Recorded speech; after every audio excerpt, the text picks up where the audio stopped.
BNP, জামাত, গণ অধিকার পরিষদ বা জুলাই যোদ্ধাদের সাথে যারা অংশগ্রহণ করেছেন সব দল মিলাইলে যে শক্তি হবে, আওয়ামী লীগের এর চেয়ে দ্বিগুণ শক্তি বাংলাদেশে আছে।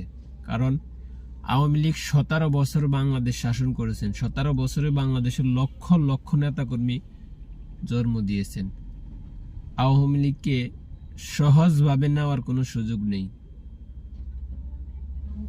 আপনারা যারা জুলাই যোদ্ধাদের সাথে একত্রিত হয়ে বাংলাদেশ থেকে স্বৈরাচার বিতাড়িত করছেন, আপনারা ক্ষমতায় যাওয়ার জন্য একদল আরেক দলকে ঘৃণা করবেন, একদল আরেক দলকে ছেড়ে দিবেন, তাহলে সামনের বাংলাদেশে আপনারা যারা জুলাই যোদ্ধাদের সাথে অংশগ্রহণ করেছেন আপনাদের সকলের কপালে শনি আছে।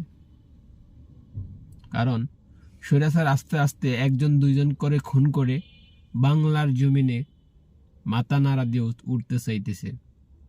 আপনারা যদি এইভাবে একত্রিত না থাকেন, আপনারা যদি ক্ষমতার জন্য পাগল হয়ে একজন আরেকজনকে ছেড়ে দেন, তাহলে এইভাবে ওসমান হাদির মতো একজন দুইজন করে আপনাদেরকে স্বৈরাচার বাহিনী, স্বৈরাচারের শক্তি, স্বৈরাচারের নেতাকর্মী আপনাদেরকে দমিয়ে ফেলবে।